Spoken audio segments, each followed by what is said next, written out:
Welcome back to Monitors Unboxed. If you've been interested in an OLED gaming monitor and have been checking the market over the last year, you might have noticed that prices have been steadily dropping thanks to plenty of competition. One such monitor that is at the forefront of this more affordable wave is the MSI MAG 271QPX E2. And yeah, not a good name by any stretch, but hey, it's MSI, that's what they do. To put it simply, the 271QPX E2 is a lower spec version of the 271QPX. Both use the same sort of 27-inch 1440p QD-OLED panel from Samsung Display, but the E2 features a lower refresh rate, down from 360Hz to 240Hz. This helps shave about $100 from the price, with the E2 model regularly available for around $600 US. Theoretically, this model should be identical to the higher tier version in every way except for the refresh rate, so we'll see whether that's true throughout this review. The 271QPX E2 has a very similar design to MSI's other QD-OLED monitors, including the flagship 1440p model, the 271QRX. There's a central box design on the rear which is made of plastic and features a variety of different vents and finishes. Unlike on MSI's more premium monitors, there's no RGB LED lighting here, so that costs are kept down. The OLED panel itself is quite thin and has reasonable bezels on the front. The stand features a somewhat flat, squarish base, which is perfectly fine. The pillar is sturdy and supports height, tilt, swivel, and pivot adjustment. For ports, we get one DisplayPort 1.4, which uses DSC for 10-bit 240Hz, two HDMI 2.1 48 gigabits per second ports, and a USB-C supporting DP alt mode, but just 15 watts of power delivery. There are no other USB ports, so you don't get a hub or KVM switch functionality like on MSI's more premium offerings. However, firmware updates are still supported over DisplayPort. I updated this monitor to firmware FW.023 for this review. The OSD is controllable through a directional toggle behind the MSI logo on the front. It's a relatively easy to navigate OSD that uses MSI's typical feature set and their standard interface. So we get a crosshair, refresh rate readout, sniper mode, and so on. Color controls are average, and there's no black frame insertion support. The 271QPX E2 uses a third generation QD-OLED panel from Samsung Display with its refresh rate reduced from 360 to 240Hz. Here are the main things you need to know about buying a monitor with this panel. Text clarity is the same as other 1440p, 240 and 360Hz QD-OLEDs, as this panel uses Samsung's revised triangle RGB subpixel layout. Compared to LCDs at the same size and resolution, QD-OLED isn't as strong for text rendering as it produces some pink-green fringing at the top and bottom of text. This may or may not be noticeable depending on how sensitive you are to artifacts. However, text clarity is superior to 240Hz WOLEDs, which use an RWBG layout. WOLED text rendering did improve with newer 480Hz panels, but those are not in the same price class as this 240Hz QD-OLED. Overall, QD-OLED text rendering is perfectly fine for gaming and average to reasonable for occasional desktop use. This QD-OLED panel is glossy, which is a double-edged sword. The main benefit is increased sharpness and clarity compared to matte coatings with no coating grain or light diffusion that can impact apparent contrast. The downsides are mirror-like reflections, which are well managed on this panel compared to some glossy finishes, and QD-OLED ambient light reflection. In brighter environments, QD-OLED panels can appear grey instead of black when displaying black, as ambient light activates the quantum dot layer. This reduces black depth in well-lit rooms and hurts the black level advantage you get from an OLED, but the issue can be mitigated by ensuring your room is dimly lit with light sources behind the display. Whether QD-OLED glossy is the right choice for you is dependent on your personal preferences and usage conditions. OLED panels of all varieties are also susceptible to permanent burn-in. You won't get burn-in while playing games or watching videos, but the panel will burn in over time when displaying static content for long periods. This makes OLED less well suited for productivity uses where you'll be looking at static desktop apps all day. And you can check out our ongoing OLED burn-in series to see how real-world productivity use affects burn-in. The occasional amount of static app usage is fine, so don't worry about doing a bit of web browsing between gaming sessions. I just wouldn't recommend OLED as a monitor for hours of work. MSI offer an industry standard 3-year burn-in warranty for the 271QPX E2. Response time performance is excellent on this QD-OLED monitor, as it is for other OLED displays we've tested so far. OLED offers lightning fast response times around the 0.3 millisecond mark at all refresh rates, and performance doesn't change at lower refresh rates, one of the main benefits of OLED for variable refresh gamers. This results in a single overdrive mode experience where you don't need to adjust settings depending on the refresh rate you're using. There is effectively no difference in response time performance between this QD-OLED and other OLED monitors, including WOLED variants. OLEDs are much faster than even the fastest LCDs I've tested, and this is true whether we look at the best performance or average performance across the refresh rate range. Not only are OLEDs fast, they also have no overshoot artifacts, which can be an issue with some LCD models. When viewing cumulative deviation results, we can see that OLEDs get much closer to ideal response time behavior, and in most cases offer performance an order of magnitude better in this metric than LCDs. In practice, this leads to around a 1.5 times advantage in clarity at a given refresh rate, so 240Hz QD OLEDs offer a similar experience to 360Hz LCDs. Aside from comparisons to LCDs, the main thing you need to be aware of when buying an OLED for motion is that clarity on these panels is directly tied to refresh rate. At the same refresh rate, two different OLED monitors will look basically the same, so the actual refresh rate you'll be using is more important than the maximum refresh rate of the monitor.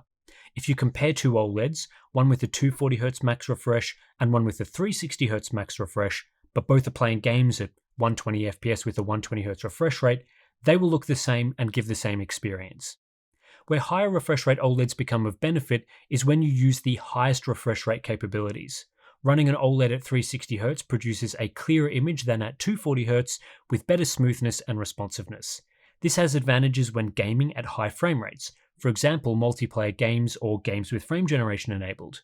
But a higher refresh OLED only has an advantage when you exceed the refresh rate of a lower refresh model. In this example, the 360Hz OLED will be better when gaming at anywhere between 241 and 360 FPS with variable refresh enabled. Anything at or below 240 FPS, there will be no difference, so keep this in mind when choosing an OLED refresh rate. In the case of the 271QPX-E2, its 240Hz refresh is very competitive in this price range, as other lower cost 1440p OLEDs also max out at 240Hz, such as the variety of WOLED models. Buying a 360 or 480Hz model will only have benefits for gaming above 240 FPS. So if you're a single player gamer mostly playing at medium refresh rates, or a multiplayer gamer satisfied with the 240Hz experience, there isn't any reason to spend more on a higher refresh rate model. Input latency is excellent, offering a sub 1 millisecond processing delay in both the SDR and HDR modes. Combined with fast response times and a decent refresh rate, this OLED feels very snappy to use, only beaten by the absolute highest refresh rate models on the market. Power consumption is a little lower with the 271QPX-E2 than other 27-inch QD OLEDs, but not by much. This is a simple monitor without the flashy RGB seen on other products, which probably explains the small difference. In general, QD OLED is not a particularly efficient technology, especially compared to LCDs, though there is a large difference in image quality. All QD OLEDs that we've tested so far offer a similar color space. In the case of the E2, we're looking at 99.5% DCI-P3 coverage, as well as 98% Adobe RGB coverage, strong results for viewing HDR content or working in those color spaces. In total, I saw 81.2% coverage of Rec 2020, which is a good result for a QD OLED monitor and gaming monitors in general. Aside from the refresh rate, the other main difference between the 271QPX-E2 and MSI's flagship 271QRX is factory calibration.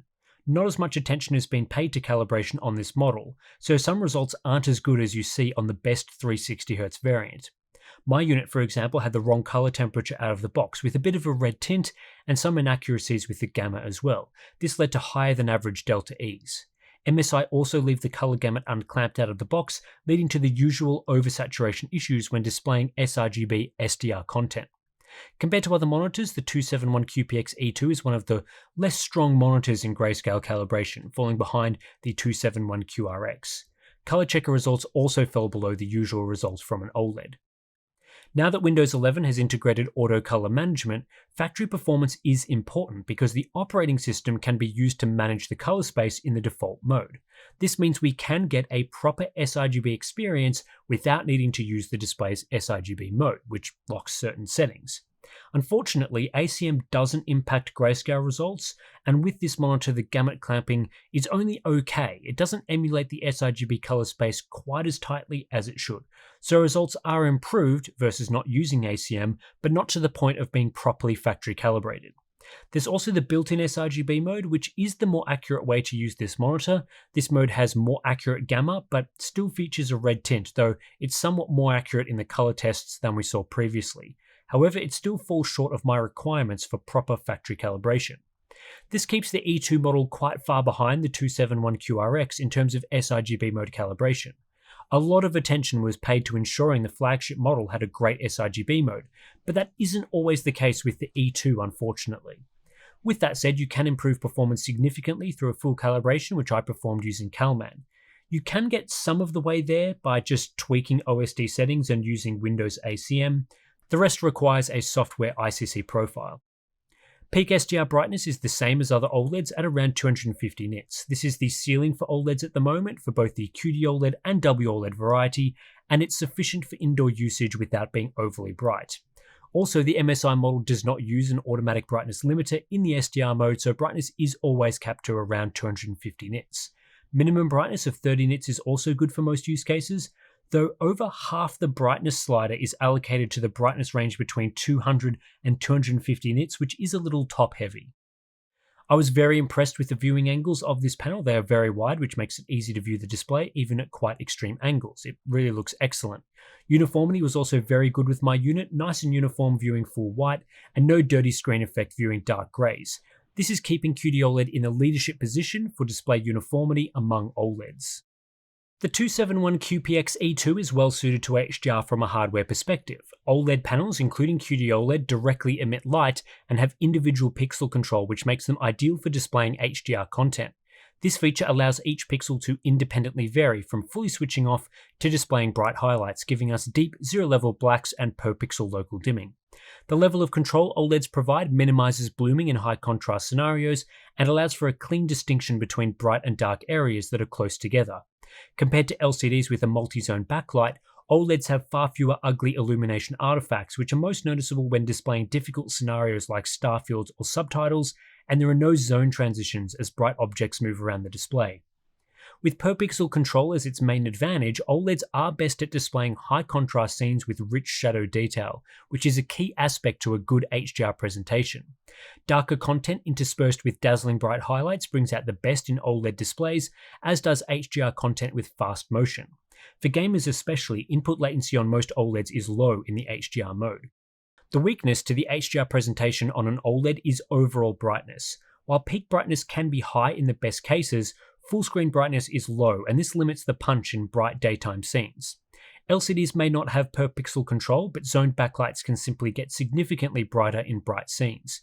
Depending on what you want out of an HDR monitor, your preference could swing more towards LCDs or more towards OLEDs, but typically speaking, OLEDs are a great choice that deliver a fantastic HDR presentation. MSI are offering the usual QD-OLED experience with the E2's HDR configuration and modes. There's a True Black 400 mode and a Peak 1000 nits mode. The Peak 1000 mode has not received MSI's firmware changes to improve brightness, though as I found in a previous video, these changes are not fully effective anyway, so this monitor not being updated yet isn't a big deal.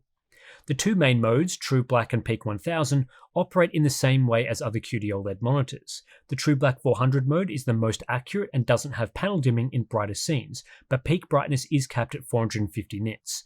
The Peak 1000 nit mode removes the brightness cap and peak brightness now hits 1000 nits, but there is panel dimming in brighter high APL scenes, and this impacts accuracy.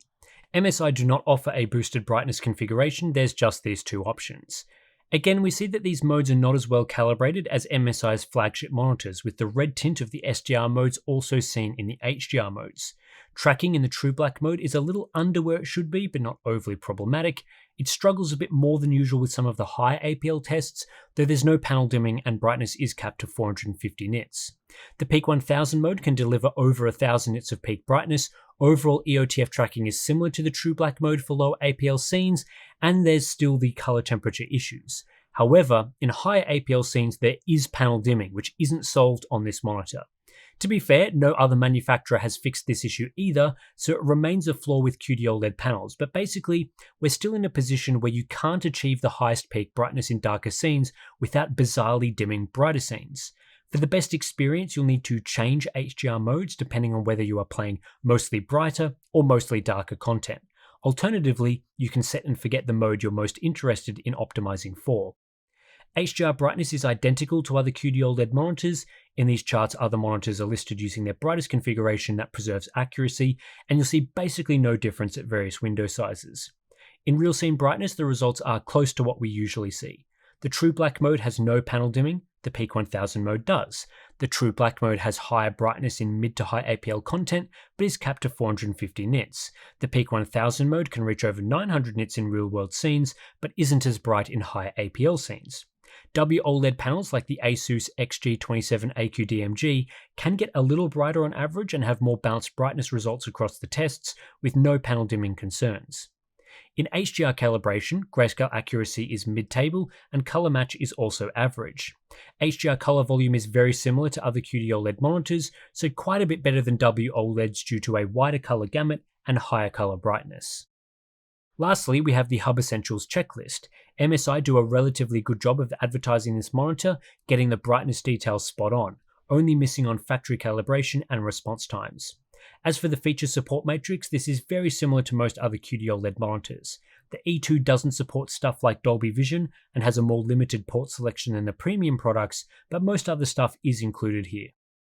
Overall, there's a few things to work through with the MSI MAG 271QPX E2. Firstly, MSI have got to improve their naming schemes. This is such a forgettable and easy to confuse name for a product that is actually positioned quite well in the market. It's a high quality OLED panel at a great price, and yet the name is just a jumble of letters and too similar to the 271QPX and 271QRX, both of which are 360Hz monitors and lack that easy to miss E2 at the end. If you accidentally buy the E2 model when you were looking for a 360Hz monitor, then you're buying a 240Hz model. Anyway, compared to MSI's premium offerings, the E2 variant is cut back in a few ways. The biggest difference is, of course, the refresh rate, dropping from 360 to 240Hz. Though with the overall speed of OLED being excellent, there are lots of situations where you still get an outstanding experience on this monitor.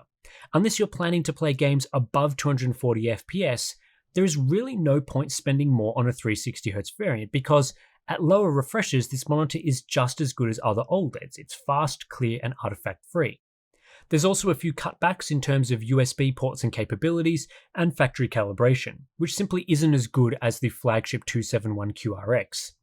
This display is far from unusable, and you still get all the fantastic benefits of OLED, like deep blacks, per pixel control, great HDR, and so on. It just isn't as rock solid on the accuracy front. Not a deal breaker, however, there is still reason to grab those premium monitors if you are after the best of the best. Most of the time, the 271QPX E2 is priced at $600 US, while the 360Hz next model up in the lineup, the 271QPX non-E2 variant, is priced at $700 US. I think that's a fair price difference. The lower refresh model is very similar and about 15% cheaper. That's a good deal in my opinion, especially as the prices for each of those refresh rates are pretty much the going rate these days for an OLED panel. However, at the exact time of filming this video, there's just a $40 difference between the 240 and 360Hz variants due to limited time sales.